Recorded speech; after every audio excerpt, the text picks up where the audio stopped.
দেখো আমরা প্রিভিয়াস ক্লাসে আমরা নিউটনের মোশনের যে চারটা ফর্মুলা ছিল সেই চারটা ফর্মুলা থেকে দুইটা ফর্মুলা আমরা প্রিভিয়াস ক্লাসে ডিসকাস করেছিলাম। আজকে আমরা বাকি যে দুটি ফর্মুলা রয়েছে মোশনের, নিউটন যেগুলো প্রদান করেছেন সেগুলো এখন আমরা পড়ব।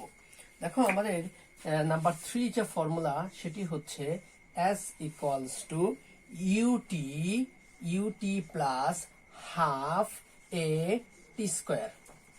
S equals to ut plus half a t square. ওকে, দেখো আমরা এই ফর্মুলাটিকে যদি প্রুফ করতে চাই তাহলে আমাদের একটি বিষয় আমাদের জানতে হবে, সেটা হচ্ছে এভারেজ ভেলোসিটি। কি এভারেজ ভেলোসিটি? আচ্ছা, এভারেজ ভেলোসিটি বিষয়টা কি ইনিশিয়াল ভেলোসিটি এবং ফাইনাল ভেলোসিটিকে যদি আমরা সাম করি, সাম করার পর যদি আমরা 2 দ্বারা ডিভাইড করে দেই তাহলে আমরা এভারেজ ভেলোসিটি পেয়ে থাকি। তাহলে আমরা লিখতে পারি average average velocity, average velocity যেটা হচ্ছে be verb. Average velocity v ভার মানে কত? ইউ প্লাস ভি, অর্থাৎ ইনিশিয়াল ভেলোসিটি এবং ফাইনাল ভেলোসিটি দুইটাকে সাম করে আমরা 2 দ্বারা ডিভাইড করে দিলাম। আচ্ছা, এটা হচ্ছে আমাদের নাম্বার 1 ইকুয়েশন। ওকে, আবার আমরা কিন্তু লিখতে পারি এগেইন আমরা লিখতে পারি যে এভারেজ ভেলোসিটি কি। দেখো এভারেজ ভেলোসিটি এভারেজ ভেলোসিটি, আবার আমরা লিখতে পারি average velocity v bar equals to কি লিখতে পারি আমরা? Average velocity v bar equals to কি লিখতে পারি? দেখো distance divided by time. Distance এবং টাইমকে যদি আমরা টাইম দ্বারা ডিভাইড করে দেই তাহলে কিন্তু আমরা এভারেজ ভেলোসিটিটা পেতে পারি। অর্থাৎ টোটাল ডিসটেন্সকে যদি আমরা টাইম দ্বারা ডিভাইড করে দেই তাহলে কিন্তু আমরা এভারেজ ভেলোসিটি পেয়ে থাকি। এটা হচ্ছে আমার ইকুয়েশন নাম্বার 2। এটা হচ্ছে আমার ইকুয়েশন নাম্বার 2। ওকে, দেখো আমরা এই যে আমরা এখানে লিখলাম যে ইকুয়েশনটি, এখান থেকে কিন্তু আমরা লিখতে পারি S equals to v bar t. S equals to v bar t. Okay, v bar t, এটাকে আমরা এটাকে আমরা ইকুয়েশন দিলাম 2। এটাকে আমরা ইকুয়েশন দিলাম 2। ওকে, এটাকে দিলাম আমরা ইকুয়েশন 2। আচ্ছা, দেখো আমরা এখন এই যে তোমার বি ভার যে আমাদের আছে, এই যে বি ভার, এই ভি ভারের যে ভ্যালুটা আছে এটাকে যদি আমরা ইকুয়েশন নাম্বার 2 তে যদি পুট করি, ভি ভারের যে ভ্যালুটা আছে এই ভি ভারের ভ্যালুটাকে যদি আমরা ইকুয়েশন নাম্বার 2 তে যদি পুটিং করি তাহলে কি হয়? আচ্ছা, তাহলে দেখো আমরা লিখতে পারি putting the value of b bar, putting the value of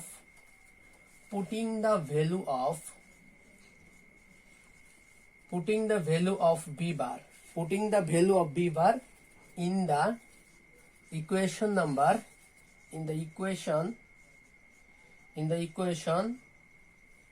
2।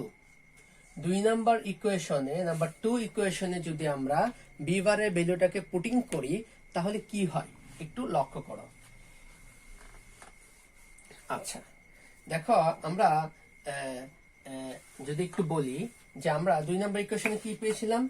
S equals to v bar t. দেখো ভি বার মানে কত, ভি বারের ভ্যালুটা কত ছিল? দেখো আমরা নাম্বার 1 ইকুয়েশনের দিকে যদি আমরা তাকাই তাহলে সেখানে কিন্তু আমরা ভি বারের ভ্যালুটা পেয়েছিলাম। কত পেয়েছিলাম আমরা ভি বারের ভ্যালু? ইনিশিয়াল ভেলোসিটি আর final velocity divided by 2, divided by কত? 2। এটা ছিল আমাদের নাম্বার 1 ইকুয়েশন থেকে আমরা ভি বারের ভ্যালুটা এখানে পুট করলাম। দেন দেখো এই যে আমাদের টি। ওকে, আচ্ছা, এটাকে আমরা ইকুয়েশন দিলাম নাম্বার 3 ইকুয়েশন। আচ্ছা, দেখো উই নো আমরা কি জানি? আমরা কিন্তু ফার্স্ট যে ইকুয়েশন বা ফার্স্ট যে ফর্মুলা অফ মোশনের যে ফার্স্ট ফর্মুলা সেটা কিন্তু আমরা অলরেডি জানি। v equals to u plus a t, অর্থাৎ ফাইনাল ভেলোসিটি মানে হচ্ছে ইনিশিয়াল ভেলোসিটি প্লাস অ্যাক্সেলারেশন এবং টাইমের মাল্টিপ্লাই। ওকে, এটাকে আমরা ইকুয়েশন নাম্বার 4 দিলাম। এটাকে আমরা কি দিলাম? ইকুয়েশন নাম্বার 4 দিলাম। আচ্ছা, এখন আমরা যদি এই যে ভি, এই বির ভ্যালুটাকে যদি আমরা এই ইকুয়েশনটা অর্থাৎ নাম্বার 3 ইকুয়েশনে যদি সেট করি, ভির ভ্যালুটাকে আমরা যদি নাম্বার 3 ইকুয়েশনটিকে যদি আমরা তোমার পুট করি তাহলে কি হয়? তাহলে আমরা লিখতে পারি putting the value of b, দেখো putting the value of b, putting the value of b in the equation, in the equation কত নাম্বার ইকুয়েশনে তুমি এটাকে পুট করবা?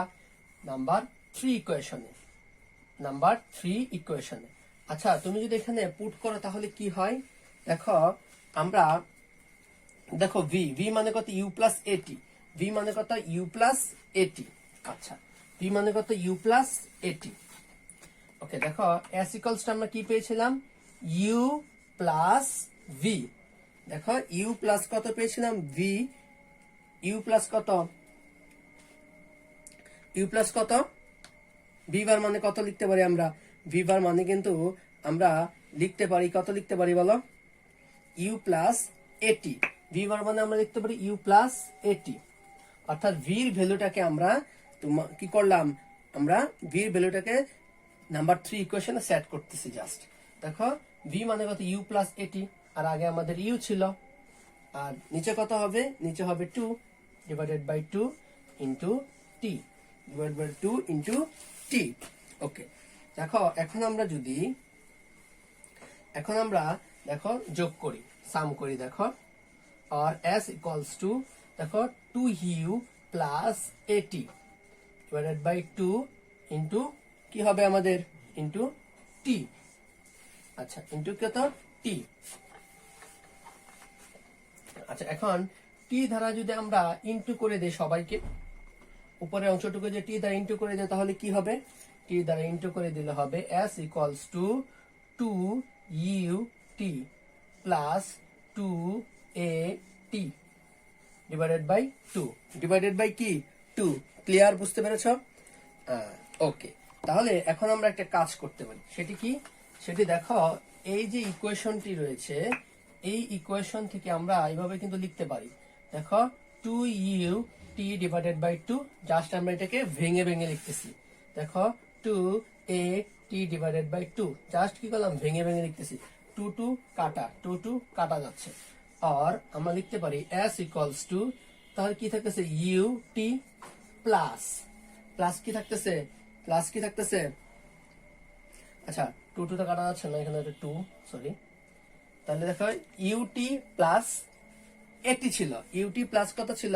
এটি ছিল।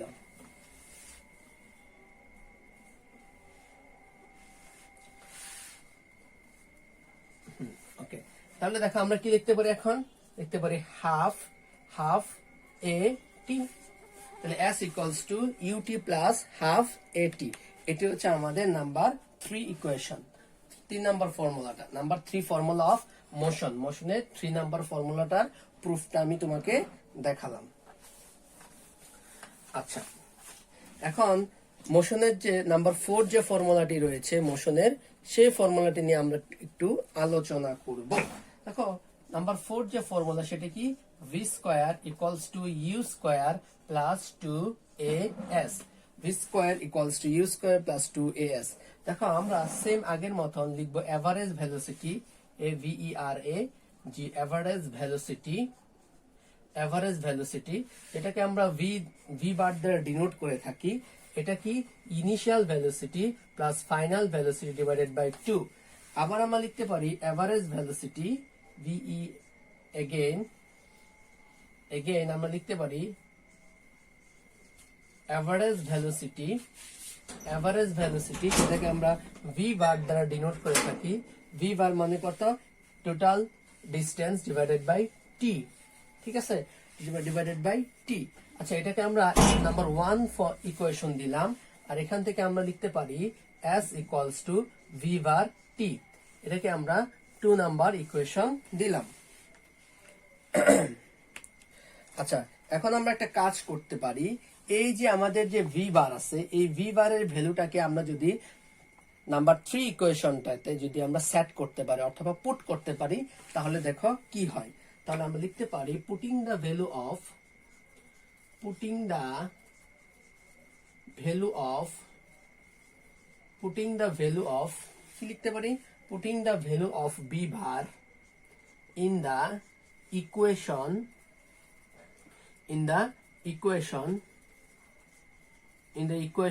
কততে কোন ইকুয়েশন আমরা এটাকে পুট করব নাম্বার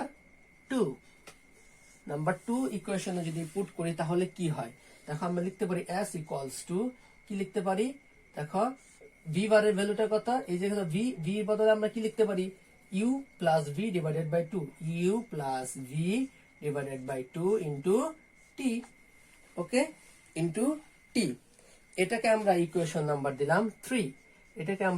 নাম্বার দিলাম 3 ওকে আশা করি বিষয়টি বুঝতে পেরেছো আচ্ছা এখন আমরা একটা কাজ করতে পারি সেটা কি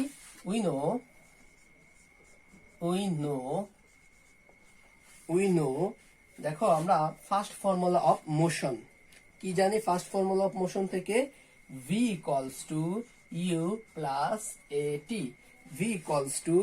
u প্লাস at দেখো আমরা এভাবে যদি লিখি u plus at equals to v और আমরা যদি লিখি যে at equals to v minus u और t ইকুয়ালস টু আমরা যদি টাইমটাকে বের করতে চাই তাহলে v minus u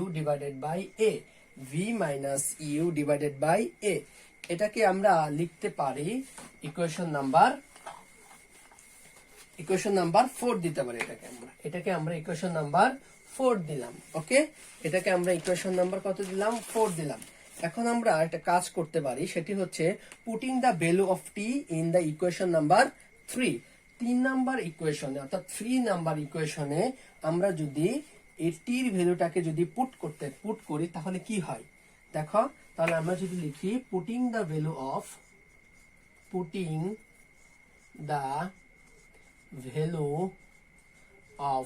T in the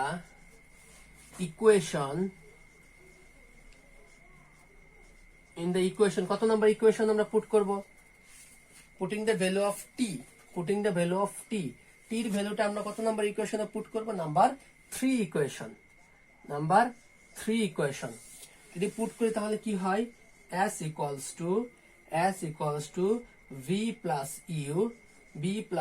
u দেখো টি ভ্যালুটা আমরা সেট করতেছি তাই না টির ভ্যালুটা আমরা কি করতেছি সেট করব আমরা জাস্ট এখানে তাহলে আমাদের আগে কত ছিল v plus u divided by 2 আর কি ছিল t ছিল তাহলে টির ভ্যালুটা কত টির ভ্যালুটা হচ্ছে v মানে দেখো v মাইনাস u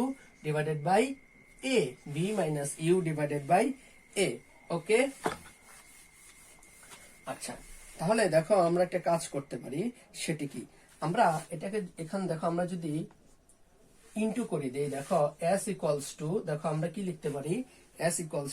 লিখতে পারি দেখো v plus u into v minus u নিচে কত 2a और s ইকুয়ালস দেখো জাস্ট আমরা যেহেতু আমাদের এখানে ইনটু রিলেশনটা কি ইনটু রিলেশন ওকে দেখো তাহলে এটা কিন্তু কি হয়ে গেছে আমাদের যদি আমরা গুণ করে দেই তাহলে কি হয় বা আমরা যদি a plus b into a minus b সূত্র ফেলা তাহলে কিন্তু এটা হয়ে যায় তাহলে a square minus b square তাহলে v square minus u square আমরা গুণ করে দিলেও এরকমই হবে ওকে v square minus u square নিচে কত 2a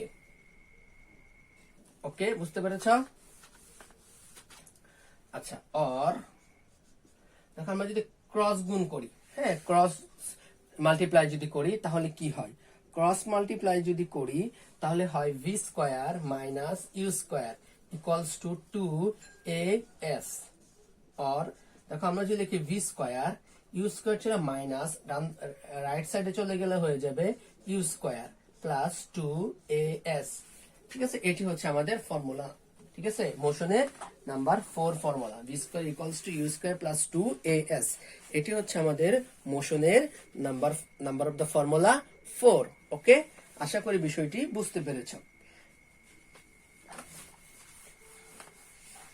এখন আমরা পড়ব laws of falling body laws of falling body, laws of falling body, অর্থাৎ ফলিং বডির কিছু ল রয়েছে, সেই ল গুলো আমরা এখন পড়ব।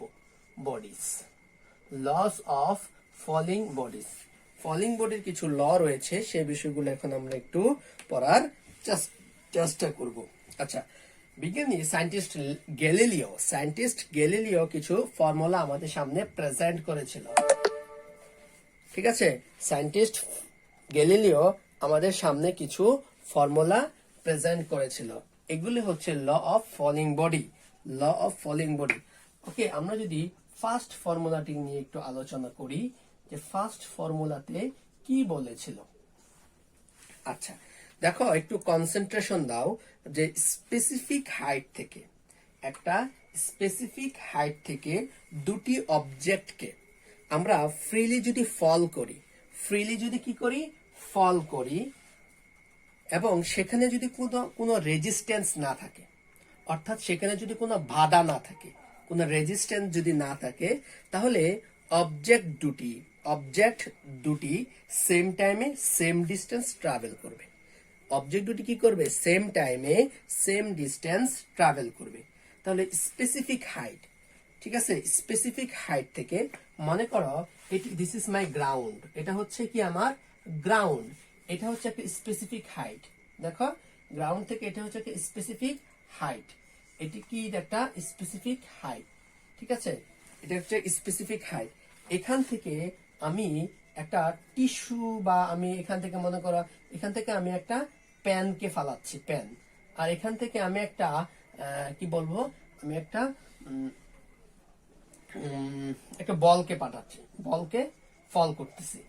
আচ্ছা, বলকে ফল করতেছি এখান থেকে, এখান থেকে একটা প্যানকে আমি ফল করতেছি। দেখো, আমার হাইটটা কিন্তু স্পেসিফিক, একটা কি স্পেসিফিক হাইট, কিন্তু এখানটা হাইটটা কি, হাইটটা কিন্তু আমার স্পেসিফিক, হাইটটা হচ্ছে আমার কি স্পেসিফিক হাইট, হাইটটা হচ্ছে আমার স্পেসিফিক। এই স্পেসিফিক হাইট থেকে আমি দুইটা অবজেক্ট, তাহলে একটা প্যান একটা অবজেক্ট, বল একটা অবজেক্ট, দুইটা অবজেক্টকে আমি যদি ফ্রিলি ফল করি, ফ্রিলি ফল মিন্স হচ্ছে এখানে কোনো রেজিস্ট্যান্স থাকবে না, অর্থাৎ এখানে কোনো বাধা থাকবে না, কোনো প্রতিবন্ধকতা এখানে থাকবে না। তাহলে দেখো, যদি এই প্যানটার ওয়েট যদি 1 কেজি হয়, আর এই বলটার ওয়েট যদি 2 কেজি হয়, ঠিক আছে, ওয়েট যাই হোক না কেন, ওয়েট এখানে যাই হোক না কেন, আমি যদি একটা স্পেসিফিক হাইট থেকে দুইটা অবজেক্টকে যদি ফ্রিলি যদি ফল করি, এবং সেখানে যদি কোনো রেজিস্ট্যান্স না থাকে, তাহলে অবজেক্ট দুটি, অর্থাৎ প্যান এবং বল দুইটা কি করবে? সেম টাইমে সেম ডিস্টেন্স ট্রাভেল করবে। অর্থাৎ এই প্যানকে যদি এই গ্রাউন্ডে যদি আসতে হয়, তার যদি 5 সেকেন্ড সময় যদি কনজিউম করে প্যানটি, আমার বলটিও কি করবে? 5 সেকেন্ড টাইম কনজিউম করবে। অর্থাৎ এই প্যানটি যদি গ্রাউন্ডে আসতে চায়, তাকে যদি 5 সেকেন্ড টাইম কনজিউম করতে হয়, এই বলকেও কি করতে হবে? এই গ্রাউন্ডে আসতে চাইলে তাকে 5 সেকেন্ড টাইম কনজিউম করতে হবে। তাহলে ফার্স্ট ফর্মুলা থেকে আমরা এই বিষয়টি বুঝতে পারলাম যে একটি স্পেসিফিক হাইট থেকে দুইটা অবজেক্টকে আমরা যদি ফ্রিলি মুভ করি, বা অথবা ফ্রিলি যদি ফল করি, সেখানে যদি কোনো রেজিস্ট্যান্স না থাকে, তাহলে অবজেক্ট দুটি, অর্থাৎ প্যান এবং বল, ফর এক্সাম্পল, তারা কি করবে? অবজেক্ট দুটি কি করবে? তোমার সেম টাইমে সেম ডিস্টেন্স ট্রাভেল করবে। অর্থাৎ সে যদি 5 সেকেন্ডে যদি 10 মিটার ডিস্টেন্স ট্রাভেল করে, প্যানটা যদি 5 সেকেন্ডে 10 মিটার ডিস্টেন্স যদি ট্রাভেল করে, আমার বলটাও কি করবে? 5 সেকেন্ডে 10 মিটার ডিস্টেন্স ট্রাভেল করবে। এখানে কিন্তু ওয়েটের কোনো কথা বলে নাই, অর্থাৎ তোমার মাথায় এই ভূতটা যেন না চাপে যে কার ওয়েট বেশি কার ওয়েট কম। এখানে ওয়েটের কোনো কোশ্চেন এখানে বলে না, বা ওয়েট নিয়ে এখানে কোনো আলোচনা নাই। বলছে দুইটা অবজেক্ট, কারো ওয়েট কম হতে পারে, কারো ওয়েট বেশি হতে পারে। ইট ইজ নট ফ্যাক্ট, এটা কোনো ফ্যাক্ট না। ফ্যাক্টটা কি?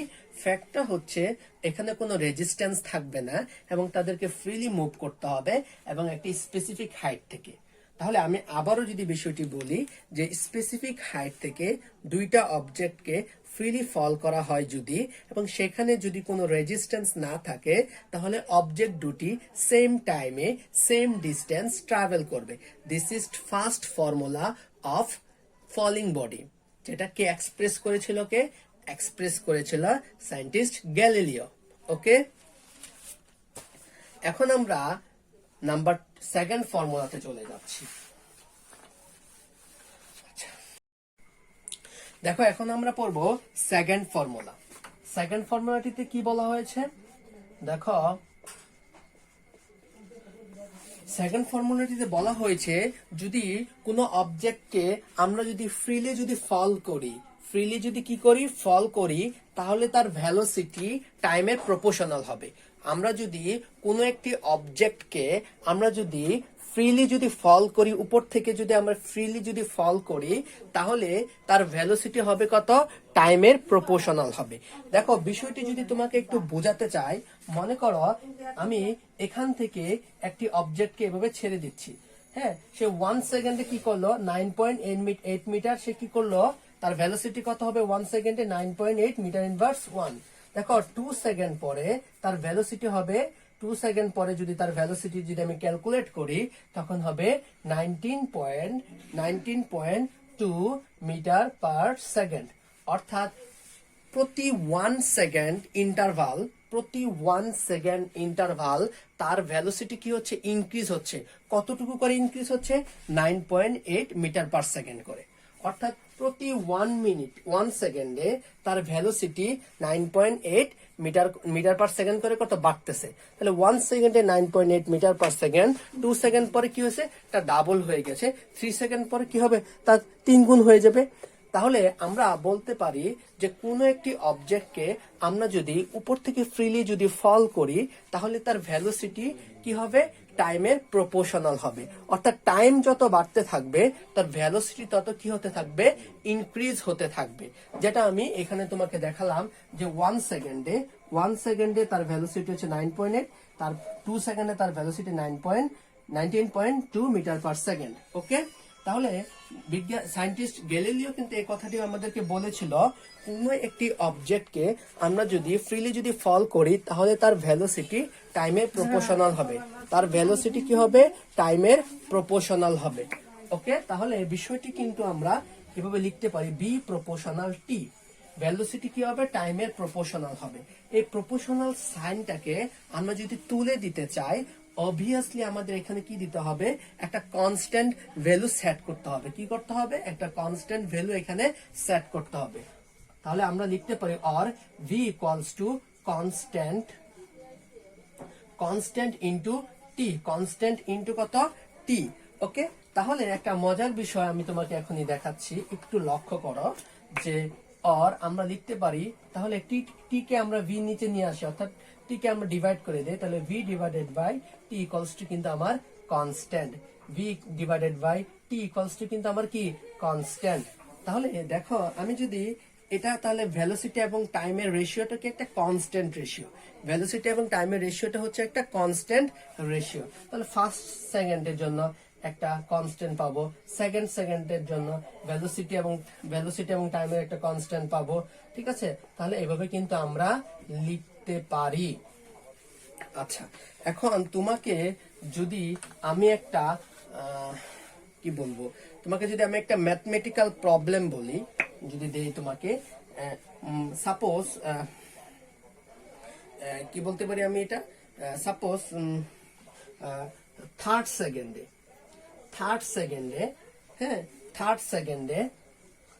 সেকেন্ডে কোন একটা অবজেক্টের ভেলোসিটি হচ্ছে, কত? কোন একটা অবজেক্টের ভেলোসিটি হচ্ছে মনে করো 20 metre per second. 20 metre per second. কোন থার্ড সেকেন্ডে কোন একটা অবজেক্টের ভেলোসিটি হচ্ছে 20 মিটার পার সেকেন্ড। ওকে, এখন কোন একটা অবজেক্টের ভেলোসিটি হচ্ছে 20 মিটার পার সেকেন্ড। ওকে, তাহলে এখন আমি যদি তোমাকে যদি বলি যে 8 সেকেন্ড পরে তার ভেলোসিটি কত হবে, 8 সেকেন্ড পরে তার ভেলোসিটি কত হবে, তাহলে আমি তোমাকে বলতেছি 8 সেকেন্ড পরে তার ভেলোসিটিটা কত হবে। ওকে, তাহলে তুমি কি করবে? এই ক্ষেত্রে তুমি কিন্তু এই ফর্মুলাটিকে ইউজ করতে পারো, v/t equals to v2/t2 equals to v3/t3। এই ফর্মুলাটিকে ইউজ করে তুমি কিন্তু ম্যাথমেটিক্যাল প্রবলেমটি সলভ করতে পারো। ওকে, তাহলে এই ম্যাথমেটিক্যাল প্রবলেমটি যদি আমরা সলভ করতে চাই তাহলে কিভাবে আমরা সলভ করতে পারি? দেখো, আমরা লিখতে পারি v1/t1 ইকুয়ালস টু v2/t2। ওকে, তাহলে এখানে দেখো v1 মানে কত? v1 মানে হচ্ছে আমার 20 মিটার পার সেকেন্ড। ওকে, আর আমার এখানে t1 মানে কত? 3 সেকেন্ড, অর্থাৎ 3 সেকেন্ড। ওকে, আর এখানে আমার t2 মানে কত? t2 মানে হচ্ছে 8 সেকেন্ড। আর আমার বের করতে বলছে v2, বের করতে বলছে কি? v2 বের করতে এখানে আমাকে বলা হয়েছে। আর দেখো v1 মানে কত? 20, t1 মানে কত? 3, v2 মানে কত? v2 মানে হচ্ছে কি আমার কত? এটা আমি বের করব, তাই না? v2 আমি বের করব। আর t2 মানে কত? 8, t2 মানে কত? 8। ওকে, দেখো এখন আমি যদি এভাবে যদি করি তাহলে আমি লিখতে পারি 3v2 ইকুয়ালস টু 20 ইন্টু 8। আর আমি লিখতে পারি v2 equals to 20 into 8 divided by কত? 3। ওকে, তাহলে এখানে যদি আমি ক্যালকুলেশন করি তাহলে আমার ভ্যালুটা আসতেছে কত? 53.83 মিটার পার সেকেন্ড। এই সিস্টেমের মাধ্যমে, এই ফর্মুলাটির মাধ্যমে আমরা কিন্তু ইজিলি এই ম্যাথগুলোকে প্রবলেম বা এই ম্যাথগুলোর যে প্রবলেম সেগুলোকে সলভ করতে পারি। এখন আমরা চলে যাব থার্ড ফর্মুলা। গ্যালিলিও যে থার্ড ফর্মুলা দিয়েছিল ফলিং বডির ক্ষেত্রে, সেটি নিয়ে আমরা আলোচনা করব। থার্ড ফর্মুলা,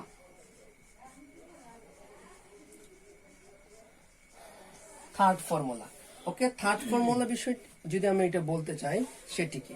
সেটি হচ্ছে সায়েন্টিস্ট গ্যালিলিও বলেছিল আমরা যদি কোনো একটি অবজেক্টকে যদি ফ্রিলি যদি ফল করি তাহলে সে যতটুকু ডিস্টেন্স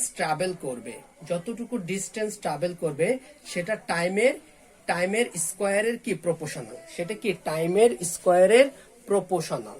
ওকে, তাহলে বিষয়টা হচ্ছে এরকম, আমি এখান থেকে একটা অবজেক্টকে ফ্রিলি ছেড়ে দিচ্ছি।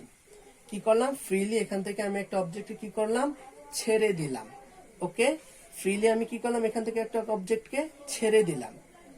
সে যদি 1 সেকেন্ডে,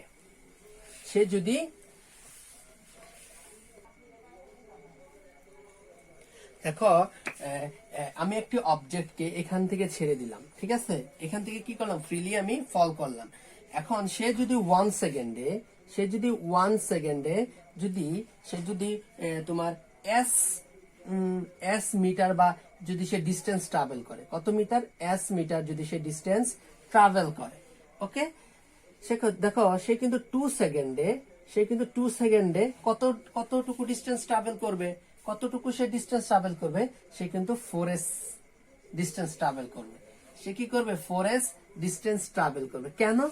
কারণ আমাদের সায়েন্টিস্ট গ্যালিলিও যে তার যে থার্ড ফর্মুলা, সেখানে উনি বলেছিল ওনার একটা অবজেক্টে যদি ফ্রিলি ফল করা হয় তাহলে সে যতটুকু ডিস্টেন্স ট্রাভেল করে সেটা হচ্ছে টাইমের স্কোয়ারের প্রপোর্শনাল। তাহলে টাইমের স্কোয়ারে কি প্রপোর্শনাল হবে?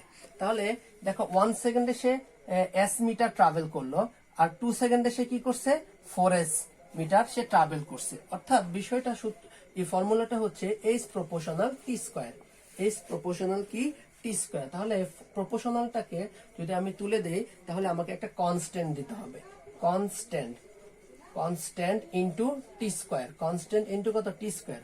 তাহলে আমি যদি এভাবে লিখি যে h divided by t square equals to কিন্তু কনস্ট্যান্ট, ইকুয়ালস টু কি? কনস্ট্যান্ট।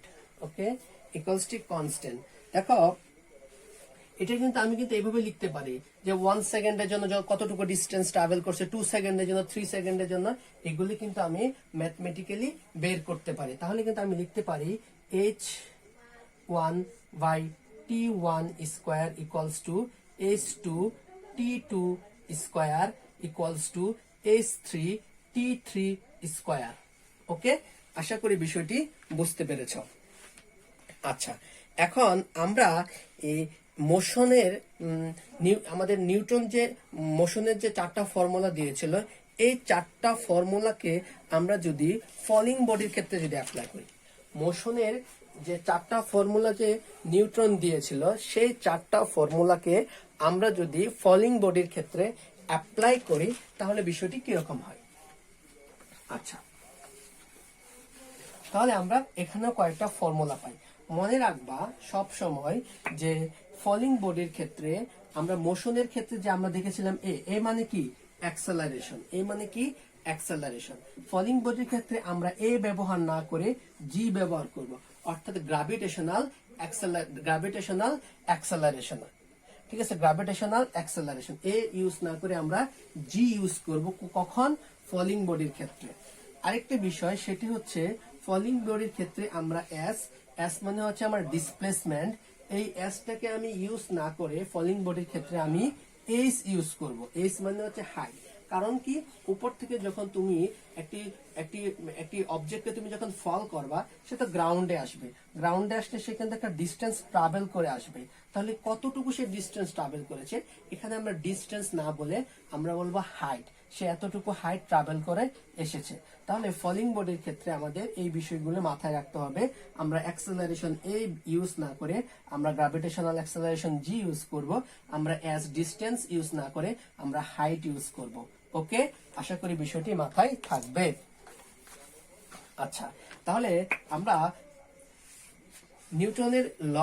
নিউটনের ফর্মুলাগুলোকে আমরা যদি ফলিং বডির ক্ষেত্রে যদি অ্যাপ্লাই করি তাহলে কি হয় লক্ষ্য করো।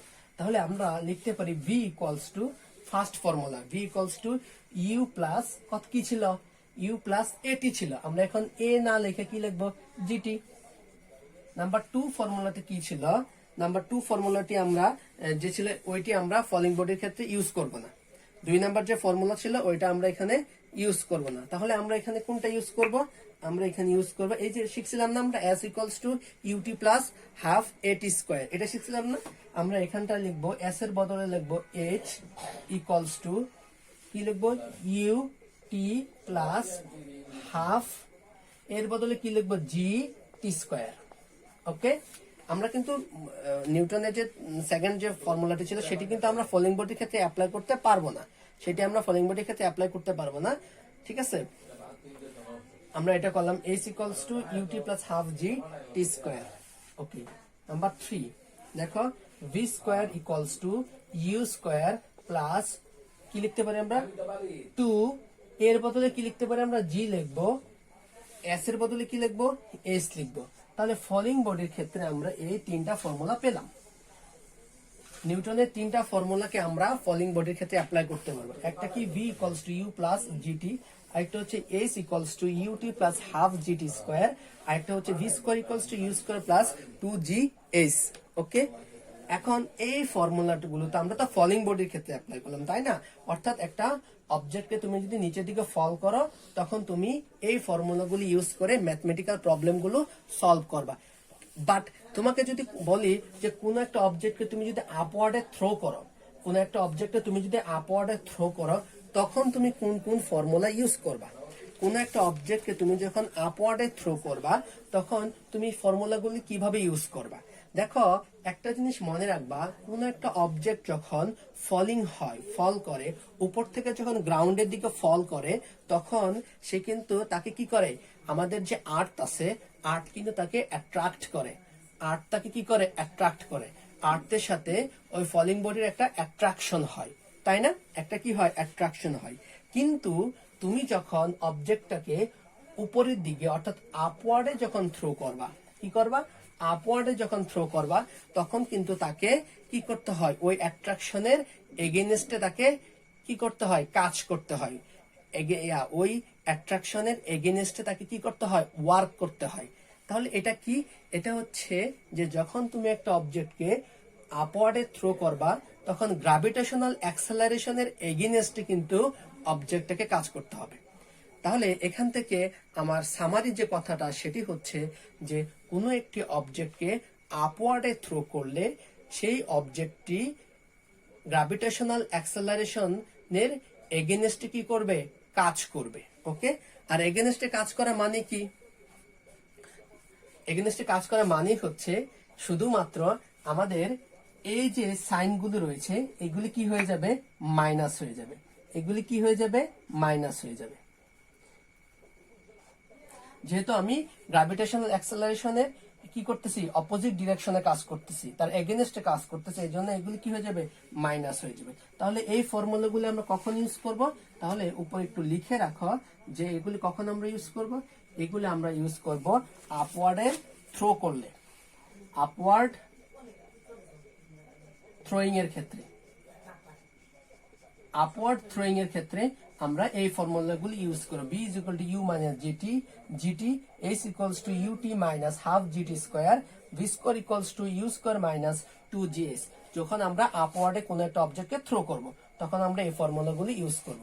তাহলে আজকে আমরা কি কি পড়লাম, আজকে আমরা নিউটনের মোশনের যে 4টি ফর্মুলা ছিল সেখান থেকে বাকি 2টি ফর্মুলা আমরা প্রুফ করেছি। তারপরে আমরা ফলিং বডির যে ফর্মুলাগুলি রয়েছে সেগুলো আমরা শিখেছি।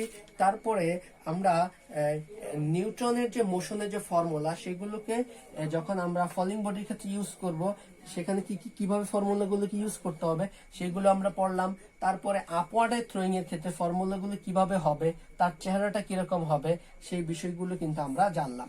তাহলে আপওয়ার্ডে থ্রো করলে কি করতে হবে, শুধুমাত্র মাইনাস হয়ে যাবে।